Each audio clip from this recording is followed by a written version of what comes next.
Good morning po, Brother Melvin, at sa ating po mga kapatid. Happy Vesper po sa lahat po ng ating po mga kapatiran. Yan, isang umagang maulan. Ayan, wala yung sikat ng araw. Medyo taglamig na. Nagsisimula na yung tag-ulan. Ano po? At tayo po ay patuloy na manalangin sa mga oras na ito. So ngayon po ay araw po ng paghahanda. Yan, July 5. At tayo po ay mag-aaral ng salita ng Panginoong Diyos at ang ating pag-aaralan ng ating makatwirang paglilingkod. Tayo po ay manalangin mga kapatid. Mga pagpalang Diyos na siyang aming tagapagligtas, na siyang nag-unang naglingkod sa bawat isa sa amin upang kami maligtas. Panginoon, humingi kami ng kapatawaran sa aming mga kasalanan. Kami po ay nagkamali at kayo po ang aming tanging sandigan at wala ng iba. Aming dalangin, O Diyos, ang aming pong pag-aaral ngayong umaga. Inyo po nawa kaming gabayan at tulungan ng aming puso't isipan ay may direct sa inyo po at sa paglilingkod po na maging makatwiran ng aming paglilingkod. Salamat, O Diyos, sa pagdinig ng aming dalangin sa banal na pangalan ni Jesus. Amen. Ang tanong ngayon po ngayong umaga, paano tayo magiging matuwid sa paglilingkod sa ating Panginoong Diyos? Paano ang ating paglilingkod sa Kanya? Paano mo masasabi na makatwiran ang ating pong paglilingkod sa ating pong Panginoon? So yan po ang ating pong aalamin ngayon pong umaga na ito. At hindi ko lang ma-share yung aking mga live. Ano? Pero sige. Sabi po dito sa ating pong key text, Romans 12 verse 1, sabi po dyan, kaya nga mga kapatid, isinasamo ko sa inyo alang-alang sa mga kahabagan ng Diyos na inyong ialay ang inyong mga katawan na isang handog na buhay, banal at kasiyasiya sa Diyos, na siya ninyong makatwirang paglilingkod. Ano daw po yung makatwirang paglilingkod natin?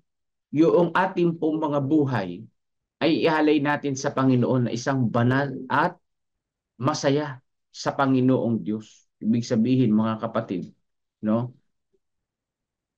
Sa paglilingkod natin sa Panginoon, yung ating pong buong buhay ay iniaalay sa ating Panginoong Diyos. Yan. Ano? Isang banal. Kasi nagiging matuwid, nagiging makatwiran ang paglilingkod sa Panginoong Diyos kapag ka yung ating pong buhay ay banal. Yung ating katawan ay isang buhay na handog sa ating Panginoong Diyos. Ibig sabihin, kung ikaw ay maglilingkod sa Panginoong Diyos, kinakailangan ay 100%. Hindi po pwedeng meron kang hidden agenda sa paglilingkod sa Panginoon. Hindi po pwedeng ngayon ka lang maglilingkod kasi meron kang nais na makamit sa Panginoong Diyos. Panginoon, kaya ako maglilingkod ngayon kasi gusto ko ito. Maglilingkod ako, Panginoon. Basta ganito ang mangyayari sa akin. So hindi makatwirang paglilingkod yun. Ang makatwirang paglilingkod, mga kapatid, ay talagang buong buhay ay iniaalay sa ating Panginoong Diyos. Ang sabi po dito, isinasamo ng apostol sa kanyang mga kapatid na italaga nila ang kanilang mga katawan sa Diyos. Kapag ginawa natin ang gawaing nagpapahina sa kalakasang mental at pisikal, yan, sa pagkain, pag-inom, o anumang kinagawian, winawalang karangalan natin ng Diyos dahil ninanakawan natin siya ng paglilingkod na hinihingi niya sa atin. Pwede pala, no? Hindi lang pala sa pera natin na pagnanakawan ng Panginoon o sa tithes and offering natin na pagnanakawan ng Panginoon. Na pagnanakawan din pala natin ang Panginoon sa paglilingkod. No? Kapag ka ating pong sabi diyan, ginagawa yung mga pampahina ng gawain. Ano ba yung mga pampahina ng gawain, mga kapatid? Ano ba yung pampahina ng gawain? Ano ba yung pampahina ng paglilingkod sa Panginoong Diyos? Alamin natin mga kapatid, kapag inabuso natin ang gana sa pagkain, sa pagsakripisyo ng kalusugan, o kung nagpapakain kabuyo tayo sa mga gawi na nagpapahina ng ating lakas at kasiglahang mental, ang sabi diyan, hindi tayo magkakaroon ng mataas na pagpapahalaga sa pagtubos at ng tamang pagbibigay halaga sa mga walang hanggang bagay. Ano daw po mga kapatid? Pagka inabuso natin yung pong gana natin sa pagkain ng pagsasakripisyo ng kalusugan. Anong ibig sabihin nito mga kapatid? Ibig sabihin mga kapatid ko, kapag yung ating pong katawan ay hindi po natin pinalakas at pinahina natin, paano nga naman tayo makakapaglingkod sa Panginoong Diyos? Di ba? Nananakawan natin ang paglilingkod ang Panginoong Diyos. Kapag pala tayo ay yung katawan natin ay nanghina na dahil sa karamdaman, dahil sa pagkakasakit, dahil pala hindi natin naalagaan ang ating sarili. Yung word na inabuso natin yung ating pong sariling lakas sa pagtatrabaho. Naubos natin yung lakas natin sa pagtatrabaho. At anong nangyari? Nawalan na ng tawag dito ng gana. Anong ibig sabihin niyan? Dahil sa naubuso natin yung lakas natin sa pagtatrabaho, wala nang natira. Yan. Wala nang natira pa sa paglilingkod sa Panginoong Diyos. Yan po ang nangyari. Yan po yung sinasabi dito mga kapatid. Kaya mga kapatid ko, no, sa pagtatrabaho, nais din ng Panginoon na tayo ay magtrabaho. Pero mga kapatid, nandyan yung kapahingahan tuwing gabi, di ba? Nandyan yung kapahingahan tuwing araw ng Sabat. Ibig sabihin mga kapatid, wag po nating ubusin ang ating pong lakas sa pagtatrabaho lang, no? Magtira tayo ng lakas sa gawain ng ating pong Panginoong Diyos. Ayun. Magtira ng lakas sa gawain ng ating Panginoong Diyos. Yan po ang aking nakikita rito. Maaring marami tayong mga ginagawa sa ating pong buhay. Marami tayong kabisihan. Pero, wag nating abusuhin. Yan yung word eh. Kapag napalabo ang ating mga pag-iisip at naging paralisado ang bahagi nito dahil sa sakit, ayun, ay madali tayo madadaig ng mga tukso ni Satanas. Yun pala mga kapatid, ano? Paano tayo madadaig ni Satanas? Kapag po pala mga kapatid ay tayo ay nagkaroon ng malalang sakit. Yun pala. Kaya po sa pagkakasakit natin, na number one, na tayo ay hihingi ng panalangin sa ating pong mga kapatiran. Na number one na ating idadalangin sa Panginoon. Bukod sa ating kagalingan, yun ding ating kalakasan espiritual na hindi tayo madaya ni Satanas sa kabila na tayo ay mayroong pagkakasakit. Yun, mga kapatid ko. Yan ang number one na ating titignan dito. Dahil, bakit? Bakit mga kapatid? Sapagkat sa pagkakasakit natin, maari tayong salakayin ng kaaway na sabihin na wag tayong maglingkod sa Panginoong Diyos. Kasi nga naman bakit ka pa maglilingkod? May sakit ka na. Di ba nung nagkasakit si Job? Ang tindi ng kanyang pagsubok na pinagdaraanan. Madali siyang matutukso pero hindi siya natukso, no? Muntik lang. Pero talagang gigirahin ka ni Satanas. Bakit? Isasuggest sa'yo na, bakit ka pa maglilingkod sa Panginoon? May sakit ka naman. Di ba? Bakit ganyan pa ang gagawin mo? May karamdaman ka naman. Di ba mga kapatid? So, hindi magaganda. So, hindi maganda. Kaya, kinakailangan, hindi natin maabuso ang ating pong mga sarili. Tayo po ay maglilingkod sa Panginoon ng maayos. Yung pong nakakahadlang, yung nagpapahina sa katawan at sa isip ay aalisin natin. At palalakasin natin ang ating katawan ayon sa kalooban ng ating pong Panginoong Diyos. At sabi pa dito, ang pagkain ng mga hindi masustansyang pagkain, ayan, para bigyang kasiyahan ang panlasa, ay magdudulot sa hindi balanseng sirkulasyon ng dugo. Ayun pala yung mangyayari. Nagiging dahilan din ito ng pagkasira ng nerbiyos. At bilang bunga ay ang labis na pagkawala ng pagtsatsaga at ng tunay at mataas na pagmamahal. Yun pala ang nawawala, mga kapatid. Kapag ka pala tayo hindi nagiging balanse yung pagdaloy ng dugo natin dahil kinain natin yung hindi masustansyang pagkain dahil nga masarap. Yan ang sinasabi diyan. Dahil nga masarap, dahil yun yung pang-atake ng kaaway eh. Yung hindi yung masarap eh. 'Di ba? Pero yung kadalasang hindi masarap, yun yung pa yung masustansya, no? Pero yung kadalasang masarap, yun pa yung hindi masustansya.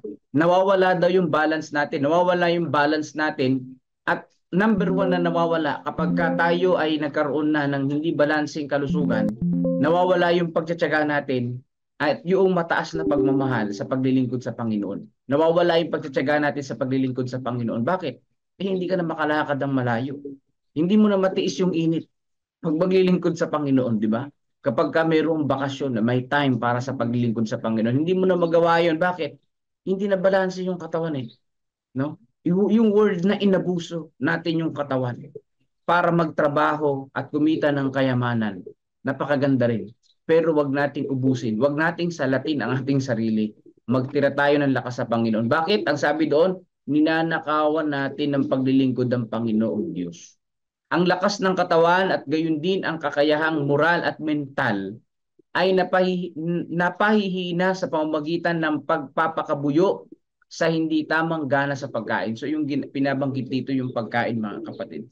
Ibig sabihin yung pagkain nakakaapekto sa ating moral at mental at maging sa ating pisikal. Yan. Nawawalang gana na panghihina natin yung ating katawan, yung ating moral, yung ating isipan. Dahil sa pagkain ng hindi tamang pagkain. Nakakita na ba kayo, mga kapatid, ng sobrang takaw na naglingkod sa Panginoon? Oh. Nakakita na ba kayo na sobrang dami ng bisyo? Kinakain yung mga karumal-dumal na pagkain.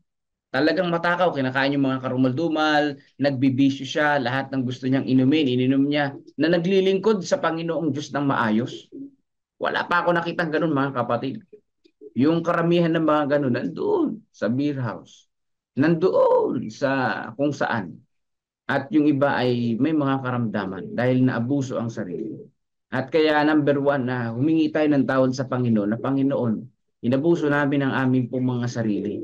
Nawalan kami ng lakas sa paglilingkod sa iyo. Nawalan ng gana ang aming katawan na humayo sa gawain po ninyo. Mawawalan ng halaga ang lahat ng yaman ng sanlibutan kapag ihahambing sa kahalagahan ng mental at moral na mga kapangyarihan. At nakadepende sa kalusugang pisikal ang malusog na paggawa ng mga kapangyarihang ito. So mga kapatid, yung pong paglilingkod natin sa Panginoon, yung paghayo natin, yung pagtupad natin sa komisyon ng ating Panginoong Diyos sa bawat isa sa atin. Bagamat binanggit yung mga alagad noon, wala pa naman tayo, hindi pa naman tayo buhay eh.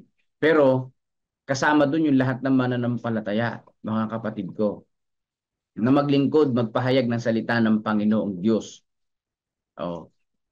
Ating palang mapapalakas yung paglilingkod sa Panginoon kung yung ating pangangatawan ay naingatan. Yung magiging malakas pala yung mind natin kapag yung ating katawan ay naingatan. Alam mo, paano po yung magpapalakas sa katawan natin? Yung pag-exercise. Magpapalakas po sa ating isip yung exercise. At syempre, pinipili dapat natin yung pagkain natin. Na yung pagkain natin ay dapat na masustansya. Kundi man ay balance. Kung gusto mo ng karne pero balance dapat doon sa gulay at prutas. Hindi po pwedeng umaga, tanghali, hapon ay puro karne, no? Hindi po pwede na puro matatamis mula umaga, tanghali at hanggang gabi. Ang mangyayari sa katawan natin, hindi magiging balance. Hindi magiging balance yung blood sugar, di ba? Magiging diabetic ka. So ang mangyayari, magkakasakit tayo, magkaka-high blood. Yun yung magiging hadlang para maglingkod tayo ng maayos sa ating Panginoong Diyos. At sa ganung paraan, sabi doon nananakawan natin ng paglilingkod ng Panginoon dahil inabuso natin ang pisikal nating kalusugan. At madali tayo, vulnerable, madali tayong maakay ni Satanas sa pagdududa sa Panginoong Diyos dahil mayroon tayong sakit. Na yun pala ay pag tinignan natin yung ating history ng ating buhay, tinignan natin na abuso natin yung kalusugan natin. Gaano nga kahalaga na alam natin kung paano maingatan ang kalusugan. Mahalaga mga kapatid na maingatan ang ating kalusugan bagamat maikli lang yung buhay natin ano. Pero sa maikling buhay natin na yon, kung mapahalagahan pa natin at maayos natin yung ating pong buhay, makapaglingkod tayo sa Diyos ng maayos. Ano, mamamaximize natin yung buhay natin na paglilingkod sa Panginoon. Sabi dito na ang ating katungkulan sa Diyos at sa tao ay maisasagawa sang-ayon sa kanyang mga utos. Ang mga utos ng Diyos ay tuwiran at naiiba. Yan. Kapag ka tayo ay malusog mga kapatid, na balance yung ating physical na katawan at yung ating mind mga kapatid, makapaglilingkod tayo ng maayos sa ating Panginoong Diyos. No? Makagagawa tayo, makakapag-abot tayo ng pamphlet sa ibang tao. Eh, malakas ka eh. Malusog, di ba? Oh. Walang kawalang katiyakan na nagpapalabo sa kahit isa man sa iyon. Wala sa mga iyon na hindi maunawaan. Yaong mga hindi nakauunawa sa mga iyon ay napamanhid ng kanilang mga maling gawi na nagpapahina ng kanilang isipan. So yung hindi daw po makaunawa sa pag-aalaga ng kalusugan, napamanhid na ang isip sa mga lifestyle na mali. Yung naging manhid na. Ang sasabihin, ito yung nakasanayan kong inumin. Ito na yung nakasanayan naming pagkain. Oh. Kaya gano'n ang mangyayari. Hindi na maunawaan yung pong kalusugan na disenyo ng ating Panginoong Diyos. Bakit? Ano yung nagpamanhid? Napamanhid na yung ating puso't isipan noong maling lifestyle. Ayun pala. Dahil sa kinagawian. Dito na kasi kami pinanganak. Ganito na yung pagkain namin nung pinanganak kami. Kaya ganito na kami. So hindi ganun mga kapatid. Kinakailangan ng ating mga puso't isipan, ng ating mga isipan ay nakadirect sa Panginoong Diyos.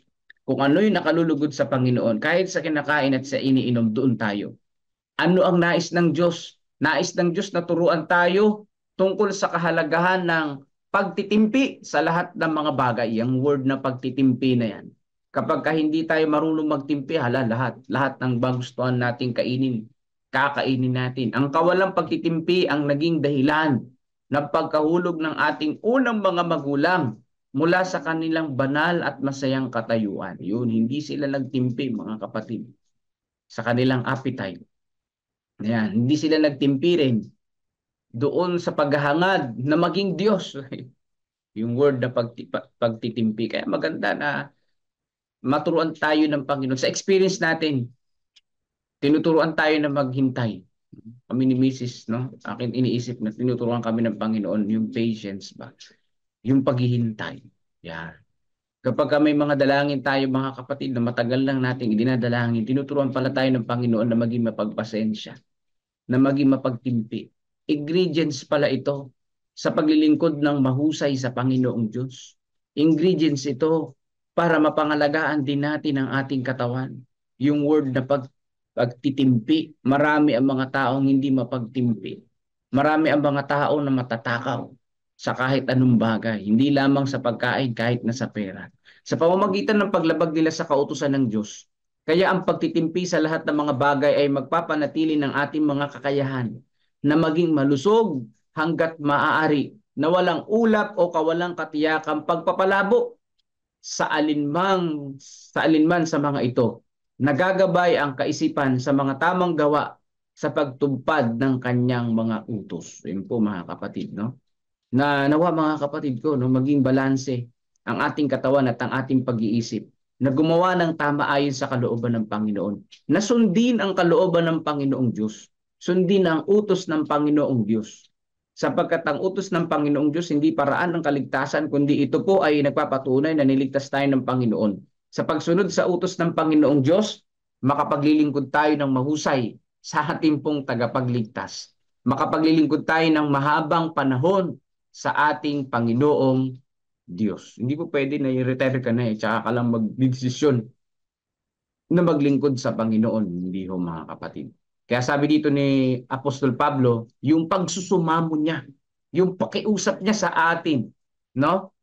Na ito itinuro ng banal na espiritu kay Apostol Pablo Kaya nga mga kapatid, isinasamo ko sa inyo, alang-alang sa mga kahabagan ng Diyos, na inyong ialay ang inyong katawan na isang handog na buhay. Paano mo ngayon maiaalay ang iyong katawan na isang handog na buhay? Isang balansing katawan na walang karamdaman, ayan, walang karamdaman na maglilingkod sa Panginoon, na hindi inabuso, na malawak ang pag-iisip, banal na kasiyasiya sa Diyos, na siya ninyong makatuwirang paglilingkod. Yung pala, naintindihan na natin, yung makatwirang paglilingkod, na hindi ninakawan ng oras ng paglilingkod ang Panginoong Diyos. Naingatan ng katawan, naingatan ng pag-iisip, malinaw ang kaisipan na maglingkod sa Panginoong Diyos. Nawa mga kapatid, hindi lamang ang spiritual na buhay natin ang protektahan natin, maging ang ating physical. Dahil nga, nakita ko dito, kung ang ating physical ay magkasakit, ang ating physical na katawan, madali din tayo matukso ng kaaway na mag-doubt sa Panginoon. Kaya sa mga may karamdaman sa mga oras na ito, ang payo ko, number 1 na palakasin natin ang ating pong pananampalataya, na hindi tayo madaya ng kaaway na mag-doubt sa ating Panginoong Diyos. Na mahirap kasi yun eh. Panginoon, bakit ganoon? No, may Diyos ba? Bakit hindi ako gumagaling? Idalangin natin na mapalakas ang pananampalataya ng bawat isa, lalo na ang may karamdaman. Dahil di ba nalaman natin dito sa mga makalangit na dako, ang madaling matukso, ang madaling madaya ng kaaway, yung may sakit. Yung may sakit. Tulungan nawa tayo ng Panginoon at patuloy tayong maglingkod sa Panginoon na makatwiran. At nawa, matandaan natin itong devotional na ito tungkol po sa health. Gaano kahalaga ang health. Ito pala'y may kinalaman sa maayos nating paglilingkod sa ating Panginoong Diyos. So happy Preparation Day po mga kapatid. Patuloy nating ilaan ang ating mga oras sa ating Panginoon at nawa wag nating maubuso ang ating mga sarili sa pagtatrabaho lang. Salamat mga kapatid sa inyong pong pagsubaybay. At ipagkaloob na natin ang pagkakataon kay Brother Melvin Vilasano sa isang awitin at pananalangin ngayong umaga. Magandang umaga po sa inyo pong lahat. Ama banal na makapangyarihan sa lahat. Gaya ng sinabi sa awit, just for you, kami po ay aawit. Aawit para ang aming kalusugan ay maging mas malusog upang kami makapaglingkod po sa iyo. Ang awit ng pagsunod na inyong kalooban ay patuloy namin gagawin. Ang inyong batas ng kalusugan, samahan niyo po kami upang ito ay aming masunod at kami ay maging malakas at malayo sa anumang karamdaman upang sa ganon sa aming paglilingkod di kami masilo ni Satanas. Ginagamit niya ang aming mahinang pangatawan. Salamat sa lesson na ito at natutunan namin na nariyan pa rin kayo patuloy sa maging sa aming mga pagkain, pag-exercise, mga habit sa maghapon. Kasama namin kayo para kami maging malakas, malusog. Salamat sa patubay at gabay. Ramdam namin ang inyong pagmamahal. Ngunit sa kabila na ito, kami heto pa rin ay makasalanan. Patawad po Ama sa aming mga pagkukulang at pagkakasala. At sa pagpapatuloy na aming panalangin, nais namin sama sa panalangin ng lahat ng kapatiran na nakikinig ngayon. Bantayan po ang aming maghapon. Tulungan kami sa aming gawain. Malayo kami sa mga aksidente, disgrasya. Ingatan po kami. At sa mga nagtatravel, ganyan din, ingatan din po sila, ligtas sa kanilang pagbiyahe patungo sa kanilang pupuntahan. At kayo din ang mga nagtatrabaho sa ibang lugar, malayo sa kanilang pamilya. Sina Aiza Erilia, sina Brother Rudy, Sister Joy Valencia, ingatan po sila sa kanilang paghahanap buhay kasama ng kanilang mga trabaho. At kayo din sila ay patuloy na samahan sa kabila ng kalungkutan, malayo sa kanilang pamilya. Ganyan din aming sinasama sa panalangin ng bawat isa sa aming mga hanap buhay. Inyo rin pong patuloy na pagpalain upang kami rin naman na maging pagpapala sa iba. Makatulong sa mga nangangailangan, makatulong sa gawain, sa iglesia at sa iba pa. Amin din patuloy na sinasama sa panalangin ng iba pang mga pre-request ng kapatiran. Unang-una si Baby Josiah. Siya pa rin ay mahina ang kanyang pangatawan at sa kabila ng kanyang munting edad bilang isang maliit na bata, siya pa rin ay kakasakit. Patuloy namin siyang dalangin na palakasin po niya ang kanyang resistensya, makita niya kayo nagpagaling po sa kanya. Dalangin din po namin si Sister Jessie, kapatid ni Sister Angelita. Siya po ay nasa banig ng karamdaman at patuloy na kalakasan namin dalangin sa kanya. Sister Ana Rosbel Hermino, patuloy din namin sinasama sa panalangin. Di lamang ang kanyang physical na karamdaman ng inyong pagalingin, lalo higit ang kanyang spiritual na kalusugan. Kaya din ng mga Bible interest sa Santa Rosario, sa Leonardo at sa iba pang mga lugar sa aming nasasakupan, ay patuloy na gabayan, samahan ng Holy Spirit na sila ay ang mga naitanim sa kanilang mga puso't isipan ay lumago, magbunga at tumanggap sa inyo bilang personal at tagapagligtas. Kaya din si Sister Pichi, dalangin namin na bawasan ang kanyang sakit na nadaramdaman at ang kanyang kalungkutan ay pawiin sa kanyang mga mukha at isipan. Kaya din ang kanyang mga kaanak. Kaya din si Ma'am Lovejoy Diwa, patuloy na kagalingan ang aming panalangin para sa kanya. Kasama na rin namin sa panalangin ulit patuloy sina Sister Emelinda Makalalag, si Manong John, gayon din ang kanyang buong pamilya, at si Baby Amari at si Baby Kayla ay patuloy namin sinasama sa panalangin. Gayon din ang kalakasan at kalusugan ni tatay ni Sister Joy Valencia, si Brother Rudy Masiklat ay patuloy namin sinasama rin sa panalangin, at si Ate Lorna, Kuya Bobby, si Ate Grace Amano, Sister Aimee Kilantang, kaya din si Nanay Fina, si Tatay Rudy Rico Hermoso, at iba pang mga pre-request na nasa aming listahan na pawang nawala at nabura. Alam po ang laman ng aming mga puso't isipan. Sama namin po sila sa panalangin, patuloy na kagalingan ang aming dalangin sa lahat ng may karamdaman. At nawa hindi ito maging hadlang para sa aming pagtatapat, pagtitiwala at paglilingkod po sa inyo. Patuloy na aming magawa ang makatwirang paglilingkod sa kabila ng mga pinagdaraanan namin ito sa aming buhay. Panalangin po namin ng paghingi ng kapatawaran sa aming nagawang pagkukulang at pagkakasala. In Jesus' name we pray. Amen. Amen.